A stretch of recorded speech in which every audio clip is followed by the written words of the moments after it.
옛날에는 사람들이 잘 몰랐던 병 중에서 그 암이라고 하는 것이 지금 세상에 너무나도 많이 있습니다. 조금만 아프게 되면 우리는 스트레스를 받아요. 혹시 이것이 암이 아닌가라는 이 불안함이 우리 마음속에 있습니다. 이 종양이라고 하는 것은 세포가 과도하게 증식해서 생긴 무의미한 생리의 조직입니다. 그 중에서 치명적인 악성 종양을 암이라고 얘기하는 거예요. 암은 몸의 어떤 부분이든지 생길 수 있습니다. 그리고 모든 사람들은 암에 걸릴 수 있는 요인을 다 갖추고 있다는 것입니다. 그래서 위에 암이 생기면 위암이라고 얘기하고, 폐에 생기면 폐암이라고 얘기하죠. 또 간에 생기면 간암이라고 합니다. 또 이 피부가 암에 생기면 또 피부암이라고 얘기하는 거예요. 그러니까 우리 모든 사람들의 마음의 육체 속에는 이 암이라고 하는 것과 우리의 세포는 계속해서 싸우고 있는데, 과도한 세포 분열이 생겨지면 종양이 생겨지고, 이 종양이 악성이면 암이라고 하는 것으로 발전하게 되는 것입니다. 이런 종양이 마음에도 생긴다는 것입니다. 성경에 보면 마음에 생겨진 이 종양을 뭐라고 얘기하냐면 쓴뿌리라고 얘기하는 겁니다. 오랫동안 보이지 않게 자란 마음의 상처 덩어리가, 쓴뿌리가 지나치게 커지면 인성과 정신을 병들게 하는 마음의 암이 돼서 가정과 인생을 파괴시킬 때가 있습니다. 누구에게나 이 마음의 상처가 있습니다. 우리가 아이들을 잘 키웠다고 얘기하고 그들에게 모든 것을 다 충족시켰다고 얘기하지만 어느 시점이 되면 아이들이 그 마음에 품고 억눌렀던 이야기를 할 때가 옵니다. 그 이야기를 한다는 얘기는 그가 종양에 걸려 쓴뿌리가 있는데 그 쓴뿌리를 발견했다는 것입니다. 그리고 그 쓴뿌리 때문에 내 인생의 진로와 인생의 삶에 걸림돌이 됐으니 이것을 함께 뽑아내기를 갈망하는 것입니다. 자녀들이 또한 옆 사람이 이 쓴뿌리를 얘기할 때 그것을 거부하지 마시고 그것을 들어주고 그것을 제거할 수 있도록 우리는 마음을 함께 해야 되는 것입니다. 우리 모든 사람들은 인생에 마음에 이 쓴뿌리가 다 있습니다.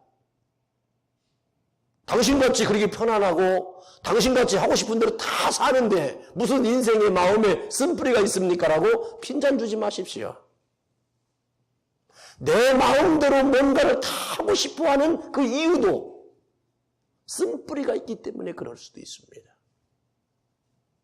그러므로 우리는 이 믿음의 사람들의 이 마음속에 있는 이 쓴뿌리를 우리는 다 서로 인정해야 돼요.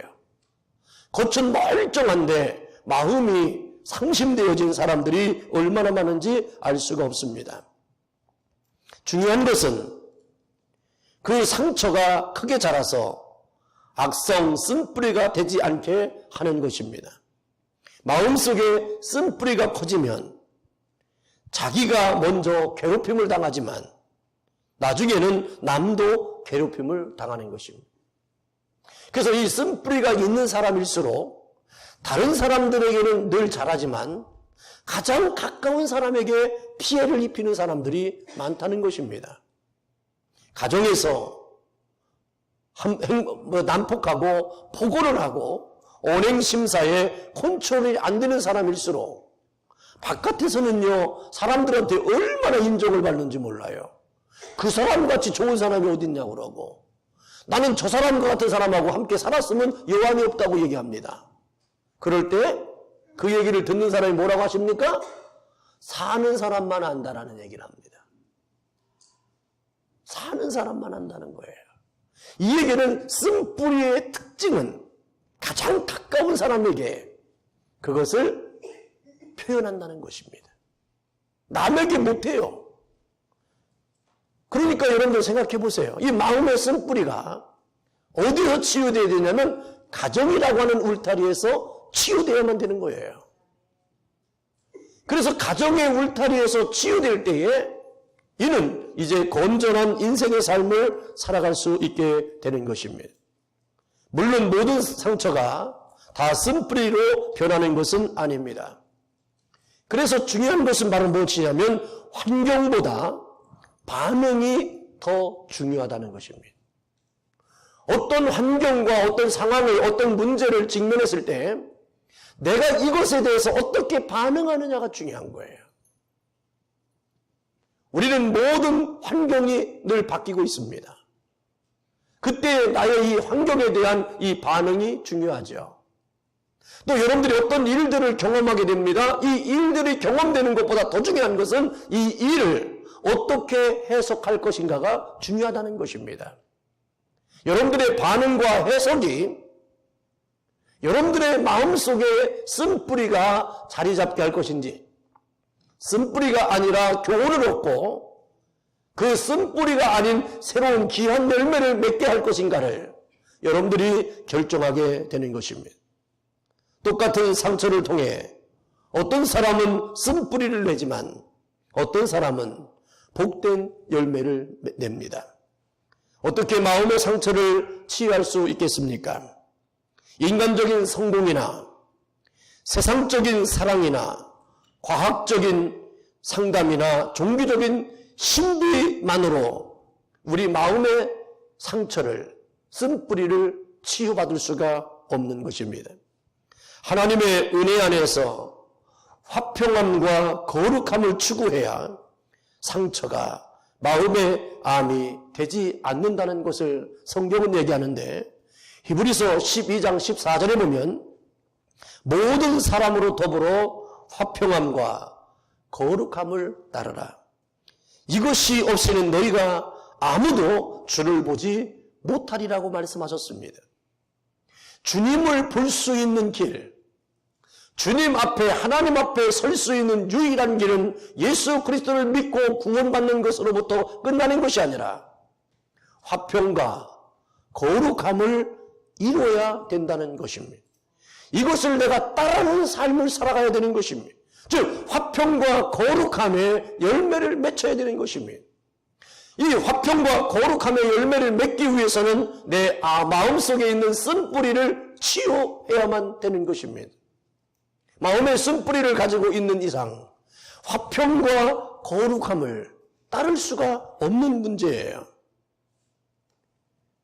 사랑하는 성도 여러분, 이 화평함과 이 거룩함이라고 하는 것이 오늘 우리가 깊이 생각해야 될 말씀의 중요한 주제입니다. 은혜와 믿음을 가지고 과거의 한과 상처가 자기 내면에서 쓴뿌리가 되지 못하게 하셔야 됩니다.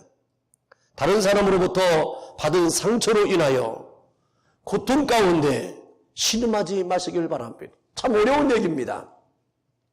다른 사람으로부터 상처를 받은 내가 어떻게 그 상처 때문에 신음하지 않을 수 있겠습니까?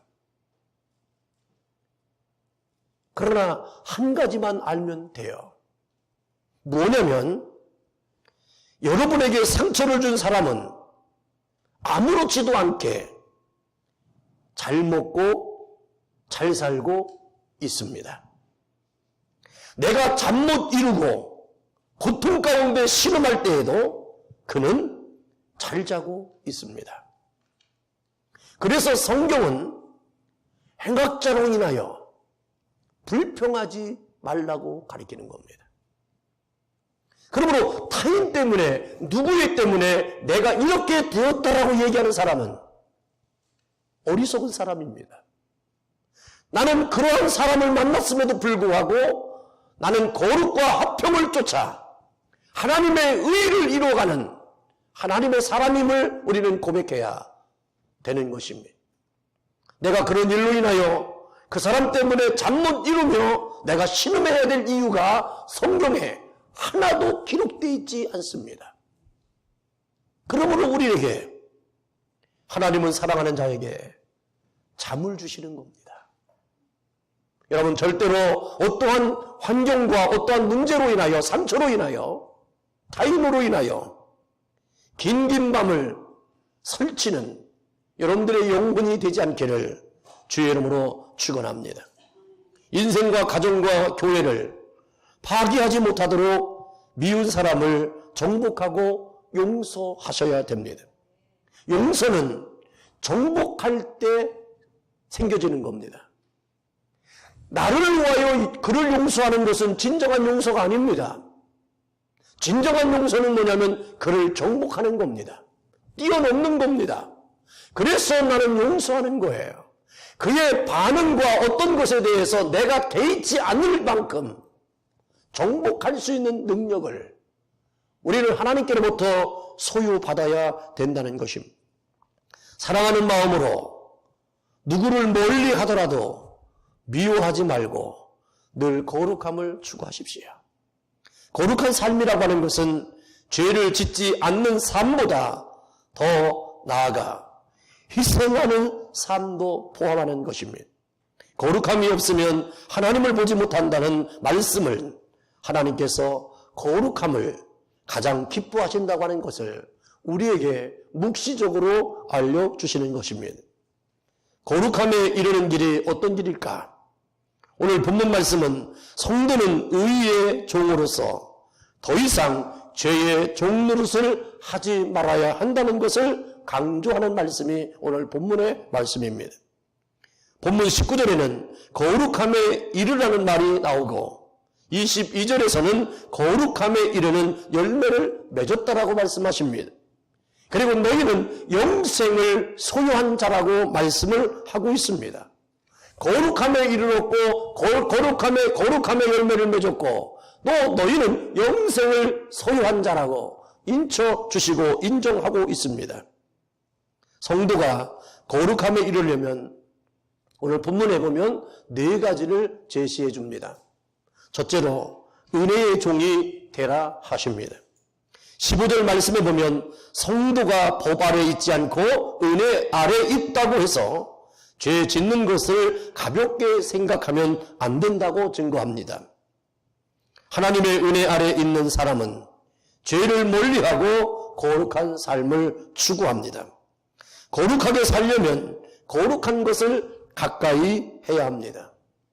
성경을 가까이 하고 여러분들 예배를 가까이 하고 성령의 임재를 사모하고 좋은 성도를 가까이 하면서 하나님의 은혜 안에 살기를 힘쓰고 거룩한 삶을 이루어나가는 믿음의 동지들이 있어야 되는 겁니다.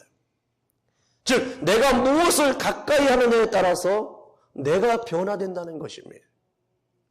여러분, 내가 누군가를 가까이 해서 그를 내게로 가까이 하기가 쉽지 않습니다. 내가 가까이 갔다고 하는 얘기는, 가까이 했다는 얘기는 내 마음의 내면에 나도 모르는 내가 그것을 원하고 있다는 것을 표현하고 있는 겁니다. 우리의 육신적인 행위가 내 마음 깊은 내면에서 의해서 움직여진다는 것을 여러분들이 알아야 돼요. 이것을 여러분들이 인식하지 모르니까 내 몸과 마음이 자꾸만 갈등적 관계와 분리된 관계로 생각하지만 그게 아니라는 거예요. 숨은 여러분들의 마음을 여러분들이 행동으로 할 때가 참으로 많습니다. 당신 왜 그래? 라고 묻지 말고 저 사람의 내면 속에 저렇게 하고 싶어하는 마음이 있었구나. 저 사람의 내면 깊은 곳에 저런 것이 숨겨져 있었구나 라고 하는 것으로 여러분들이 알고 그를 대해야 행복하지. 왜 나를 그렇게 힘들게 하냐고.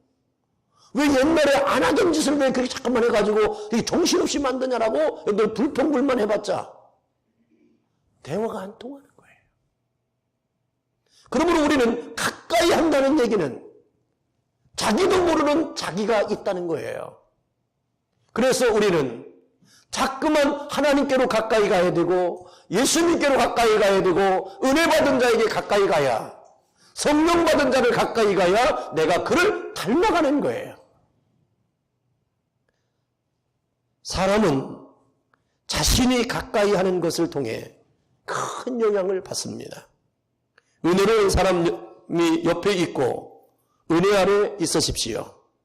은혜만큼 중요한 것은 내가 육신을 입고 삶을 살아가는 동안에 없다고 하는 것을 꼭 기억하시고 내가 은혜 받은 자가 되어야 된다라고 하는 것, 내가 은혜가 머물러야 되고 나는 은혜의 사람이 되어야 된다는 것을 여러분들이 마음속에 각인하셔야 됩니다.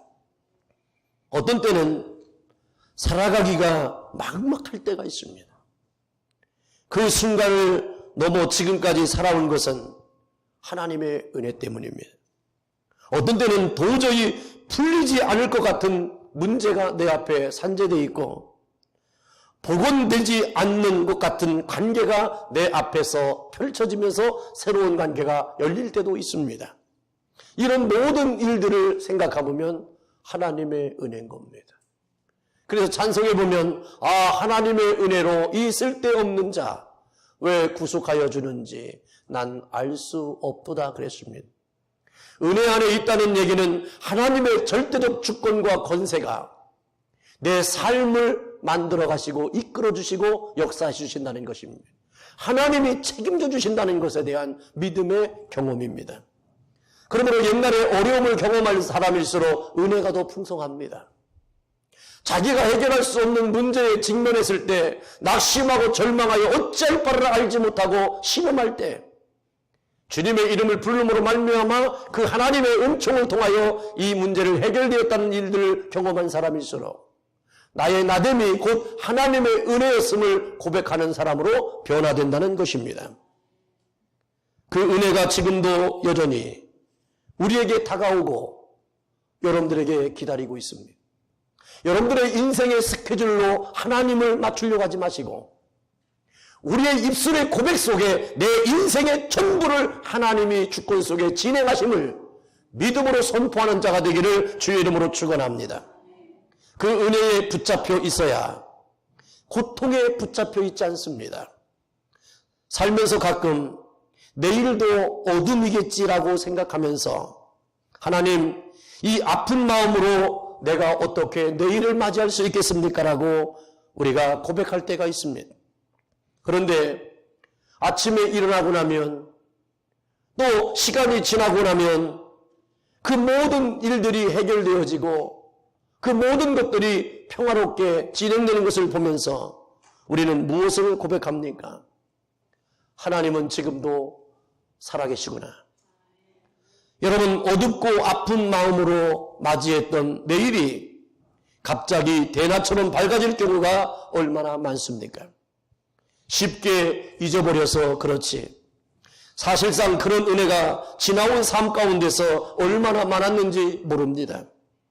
거룩함의 단계로 스스로는 높이기 힘들지만 때가 되면 하나님의 은혜로 여러분들을 거룩한 믿음의 반열로 하나님이 올려주실 것입니다.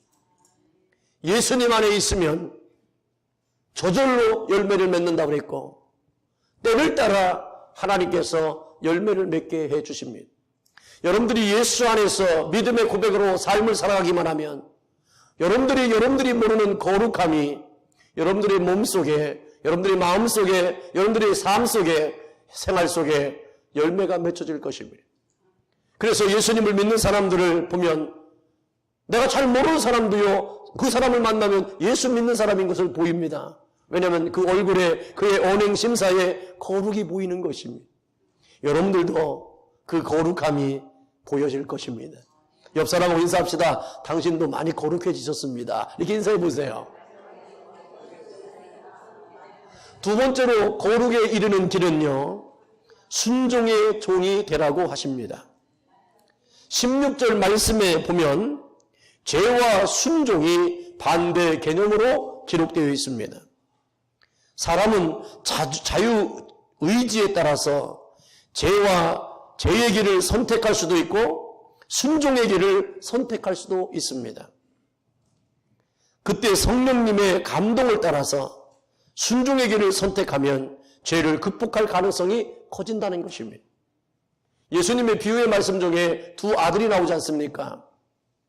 큰 아들에게 아버지가 이렇게 얘기합니다. 얘야, 포도원 밭이 너무 풀이 많으니 이제 가서 풀을 좀 뽑았으면 좋겠다라고 얘기합니다. 그때 큰아들은 어떻게 합니까? 예, 알겠습니다, 아버지. 하고 대답은 잘했는데 가지 않았습니다. 둘째 아들은 아버지가 자기에게 그렇게 얘기할 때 왜 내가 가야 되냐고 나 싫다고 얘기했습니다. 안 갔습니다. 근데 안 간다고 했는데 시간이 지나면서 아버지에게 그렇게 얘기한 것이 잘못됐다는 걸 깨달아서 그는 다시 아버지 밭에 가서 포도원에 가서 일을 합니다. 예수님이 곧은 이렇게 결론합니다. 누가 아버지 말씀에 순종한 자냐? 대답만 예하고 안 간 자냐? 아니면 대답은 노했지만 시간이 지난 후에 밭에 가서 일한 둘째 아들이냐?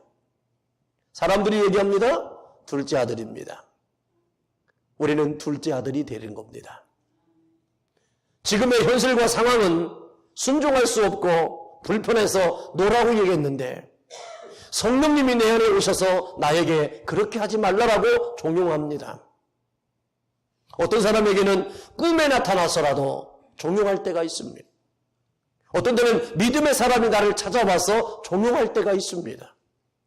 나는 분명히 죄의 자리를 원하고 불순종을 선택했는데 하나님은 나에게 순종을 원하시면 끝까지 오셔서 순종의 자리로 들어오도록 우리를 사람들을 붙여주던 어떤 환경과 상황을 붙여주던 그런 일들로 우리를 만들어 가신다는 것입니다.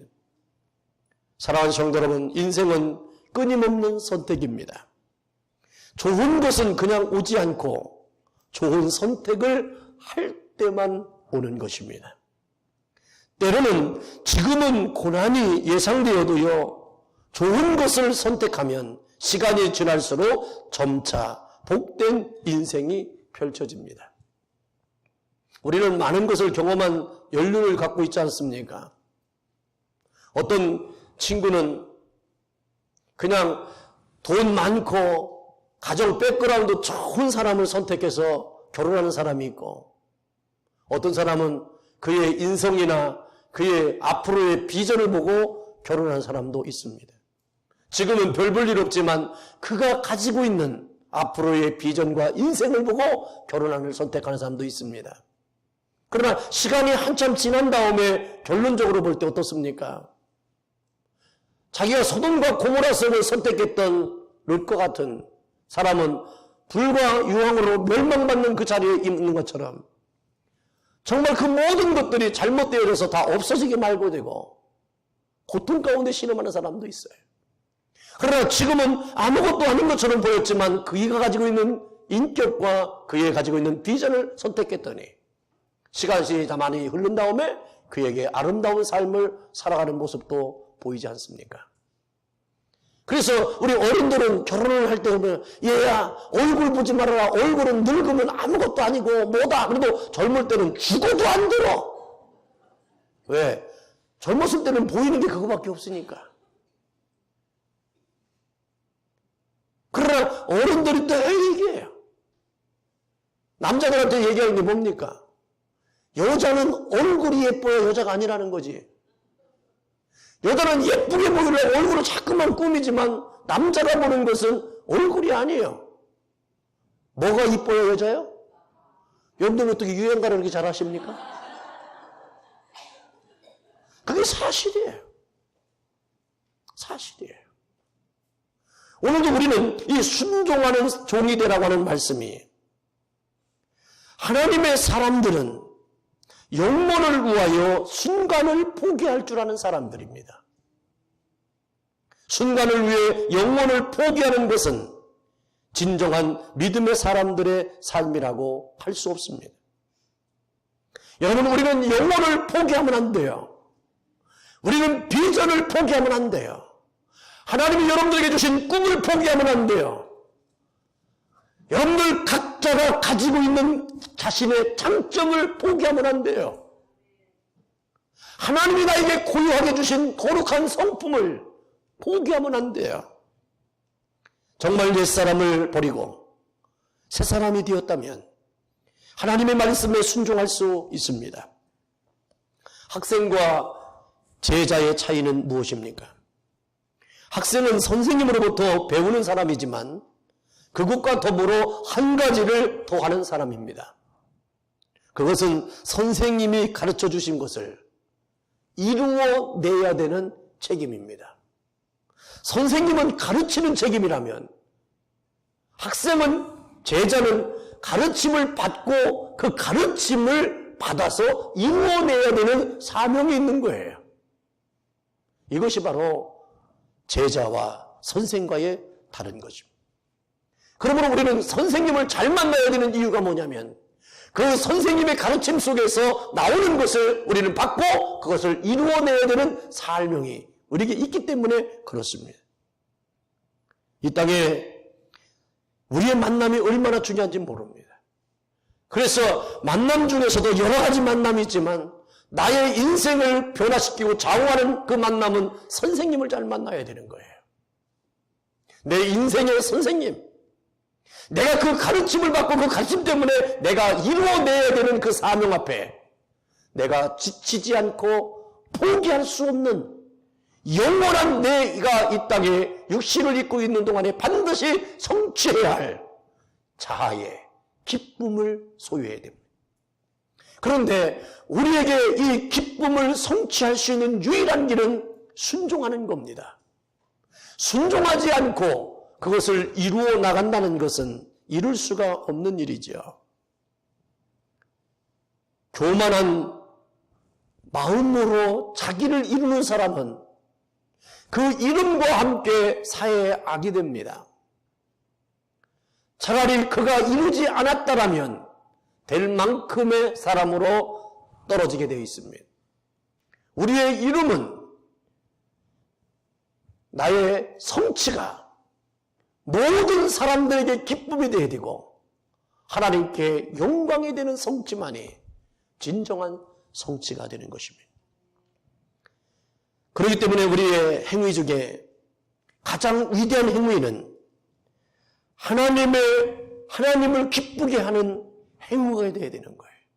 근데 그 행위 중에서 가장 하나님의 임재를 할 수 있는, 하나님의 영광을 돌릴 수 있는 것이 바로 뭐냐면 예배의 행위라는 거예요. 여러분들이 순종하는 것 중에 가장 잘해야 될 순종이 말이 뭐냐면 나는 예배를 잘 드리는 사람이라고 하는 순종입니다. 예배는 기도나 전도보다 중요하고 교육이나 봉사보다도 중요합니다. 그러나 성경은 놀라운 선언을 합니다. 순종이 제사보다 낫다라고 선언합니다. 구약의 제사와 신약의 예배가 똑같은 것은 아니지만 유사한 개념으로 생각할 때 순종이 얼마나 중요합니까? 순종은 순종하는 대상이 가진 것을 상속받게 하는 가장 위대한 통로입니다. 자기의 뜻과 현실에 맞지 않고 마음에 내키지 않아도 하나님의 뜻에 힘써 순종하면 하나님의 거룩함이 그에게 나타나는 것입니다. 아브라함이 갈 바를 알지 못하지만 하나님께서 말씀하신 대로 순종했더니 마침내 가나안 땅에 이른 것처럼 여러분들에게 왜 우리에게 순종이 필요하냐면 하나님 말씀에 순종이 필요하냐면 그 순종함을 통하여 하나님의 하심이 하나님의 이루심이 순종하는 자에게 완성되기 때문에 그렇습니다. 자식들에게 뭔가를 주려고 할 때 순종하는 사람에게 주겠습니까? 아니면 불순종하는 사람에게 주겠습니까?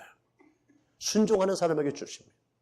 하나님도 마찬가지로 왜 우리가 순종의 종이 되라 하시냐면 순종하는 종에게 하나님의 거룩함을 그에게 주시기 위함이라는 것을 오늘도 깨닫기를 주 이름으로 축원합니다. 셋째로 의의 종이 되라 하십니다. 오늘 본문 말씀 17절로 18절 말씀에 보면 성도는 말씀에 순종할 때 죄에서 해방되어 의의 종이 되었다라고 증거하고 있습니다. 의의 종이 된다는 것은 자신도 예수님처럼 십자가를 지겠다는 것입니다. 십자가를 지는 것은 구체적으로 세 가지 의미를 하고 있는데 첫째로 두 마음을 품지 않는 것입니다. 헌신의 길에서 후퇴하지 않는 것입니다. 자기의 뜻에 의한 추가 계획이 없는 것입니다.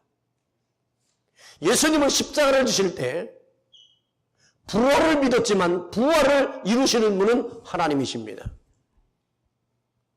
예수님은 십자가에서 죽는 것까지만 예수님의 마지막 해야 될 일이에요. 그 이후에는 하나님이 하시는 일이십니다.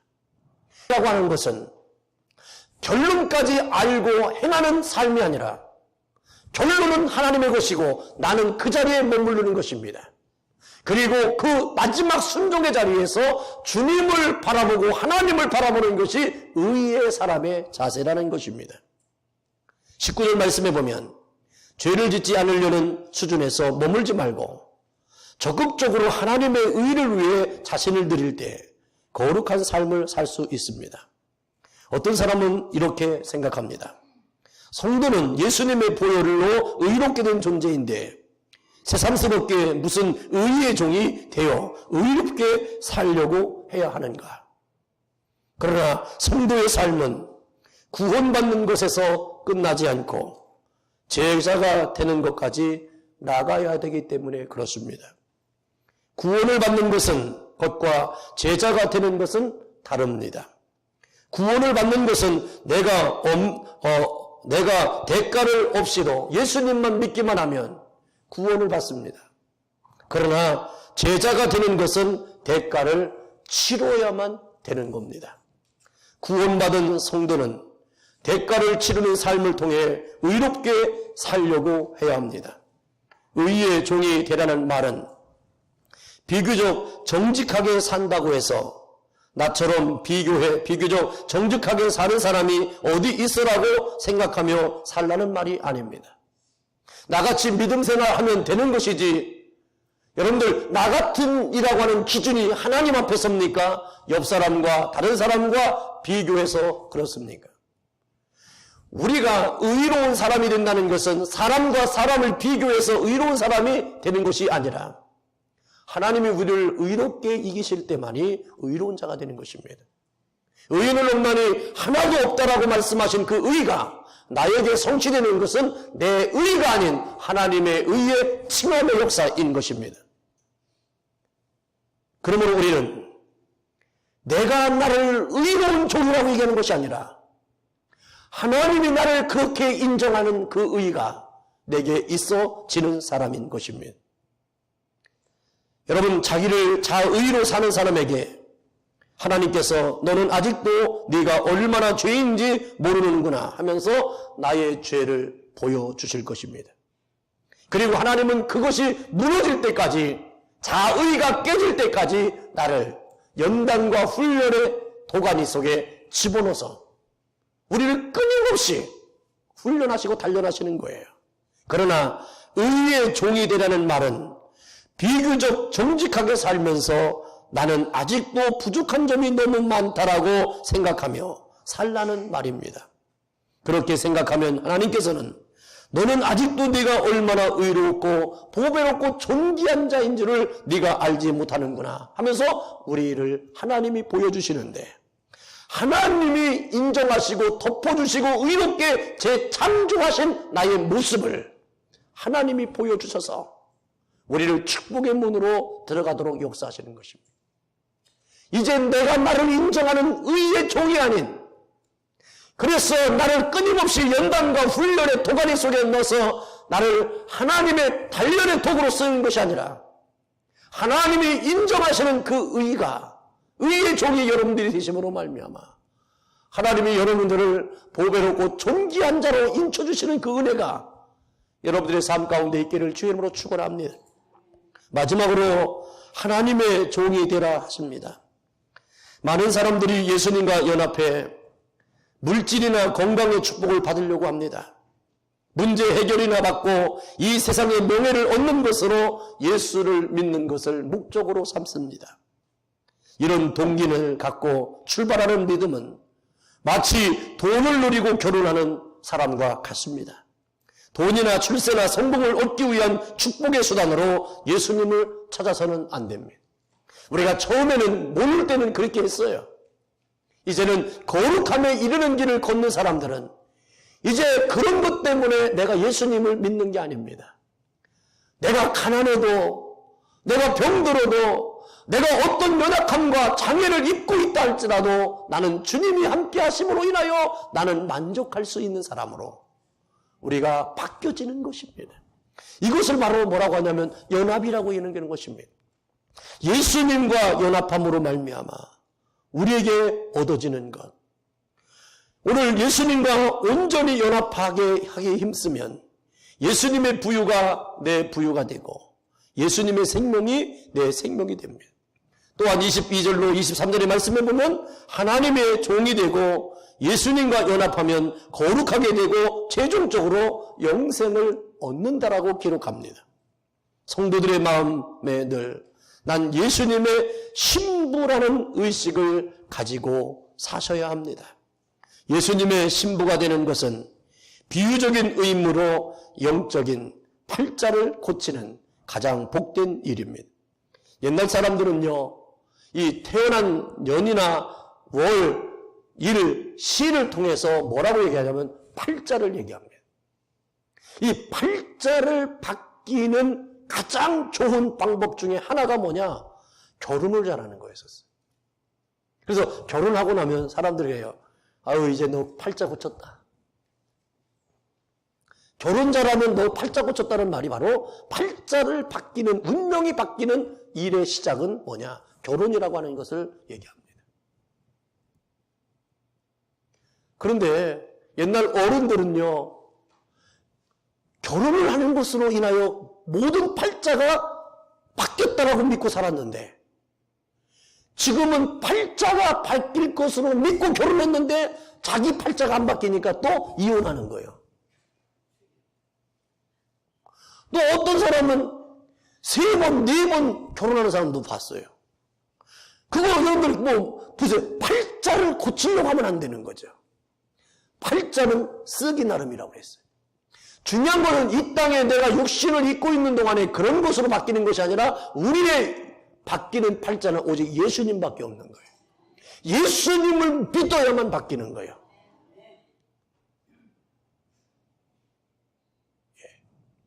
모든 사람들은 죄인의 사나운 팔자를 가지고 태어났어요.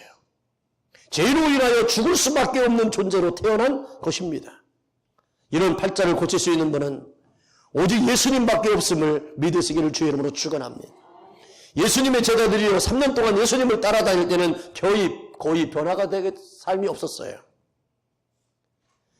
단순히 예수님을 스승이나 정치적 메시아로 믿었기 때문이죠. 그러나 마가다락방에서 성령 세례를 받고 예수님과 온전히 연합된 변화를 받은 후부터 그들은 자기를 드림으로 말미암아 능력 있는 삶을 살았어요. 이처럼 예수님을 신랑으로 여기고 예수님의 신부로서 예수님과 연합된 삶을 살려고 할 때 그때로부터 신비한 행복이 따라옵니다. 예수님과 하나됨의 축복을 경험하시기를 주의 이름으로 축원합니다. 예수님에 대한 우리의 사랑은 에피소드가 되어서는 안 됩니다. 예수님과 나와의 사랑은 역사가 되어야 됩니다. 남녀 간의 만남이 에피소드가 되면 안 돼요. 지나갔던 하나의 추억이 되면 안 돼요. 역사가 되어야 됩니다. 나는 어떤 사람을 만나도 그것이 하나의 줄거리가 돼서는 안 돼요. 나의 사건이 되어야 되고 내 인생의 전환점이 되어야 돼요. 교회와 교회의 만남도 마찬가지고 성도와 성도의 만남도 마찬가지예요. 그냥 에피소드가 되면 안 돼요. 우리의 만남은 역사가 되어야 됩니다. 신앙생활에서 가장 중요한 것은 예수님의 신부 의식을 가지고 사는 거예요. 자신을 예수님의 주님의 일꾼으로만 여기지 말고 주님의 신부로 여기면서 예수님의 신부답게 거룩하게 살기를 축원합니다. 영성훈련, 제자훈련도 중요하지만 가장 중요한 것은 나는 예수님의 신부다라고 하는 의식 훈련이 중요한 거예요. 사람이 의식이 바뀌어야 모든 것이 바뀌는 겁니다. 소속한다고 해서 내가 바뀌는 게 아니에요. 의식이 바뀌어야 돼요. 예수님과 하나됨의 믿음의 최대의 본질입니다. 행복과 불행은 영원한 동반자가 있느냐 없느냐에 따라서 좌우되는 거죠. 영원히 변치 않는 동반자는 예수님 분이십니다. 아무리 여러분들 지금 같이 삶을 살아도 언젠가는 나 홀로 남겨질 시간이 됩니다. 언젠가 내 육체의 곳곳에 호흡이 끝나는 그 순간에는 나 홀로의 호흡으로 살아가야 되는 거예요. 이러한 마지막에 나 홀로를 예측하고 예비하고 준비할 수 있는 유일한 길은 여러분들이 세상적인 보험을 든다고 해결되는 게 아닙니다. 오직 예수 그리스도를 믿어야 되는 것이고, 그리고 그 예수 그리스도와 나와의 관계는 신랑과 신부되어진 관계로 내가 정해져야 되는 거예요. 그러면 우리는 하나님 나라에 가는 것이 얼마나 우리에게 열린 소망입니까? 이 세상에 관심과 걱정이 아무것도 없어요. 왜? 우리는 만날 대상이 있잖아요. 여기 천국 가서 남편 만나고 신랑 부인 만나고 친구 만나는 게 아니에요. 우리는 오직 예수님을 만나는 거예요. 아직도 내 마음속에 거룩함으로 용서가 안 됐던 사람을 천국에서 만나면 도망가고 피해야 되는데 그게 천국이 되겠습니까? 여러분들이 싫었던 사람이 갑자기 천국에만 가서 만나서 어떻게 하려고 그래요? 그러면 큰일 나는 거 그게 아니에요. 오늘 우리는 깨달아야 됩니다. 성령의 충만의 핵심적인 뜻은 신비로운 신앙 형태나 신비로운 경험을 하는 것으로만 생각해서는 안 됩니다. 진정한 뜻은 예수님과 연합된 삶을 교우들과 하나 되는 삶으로 표출되어야 돼요. 그리고 그리스도의 연합이 거룩의 시작이며 끝입니다. 항상 예수님과 하나 되는 연합을 통해 거룩함에 이르고 성도와 이웃들과 늘 화평을 누리심으로 거룩한 길을 걸어가는 복된 믿음의 신명들이 다 되시기를 예수님의 이름으로 축원합니다. 기도하겠습니다. 할렐루야. 보좌 하나님 고맙고 감사합니다. 오늘도 저희들의 영혼을 거룩함에 이르는 길로 인도하실 줄로 믿습니다. 오늘 로마서 6장 15절로 23절에 있는 말씀을 통하여 오늘도 말씀을 듣고 이제 거룩함에 이르는 그 길에서 주님을 만나게 하여 주옵시고 나 홀로 있지 말게 하시고 함께 동행하시는 주의 거룩한 손이 나의 손을 붙잡아 주옵소서. 내가 말씀을 붙잡는 것이 아니라 말씀이 나를 붙잡게 하시고 내가 예수님을 붙잡고 하나님을 붙잡는 것이 아니라 하나님과 예수님께서 성령님께서 나를 붙잡아 주셔야만 나의 달려갈 길을 끝까지 달려갈 줄로 믿습니다. 오늘 거룩함을 이루는 그 길을 들어선 주의 백성들 위에 하나님의 놀라우신 간섭하심이 나타날 줄로 믿고 감사를 드리며 예수님의 이름으로 기도하옵나이다. 아멘.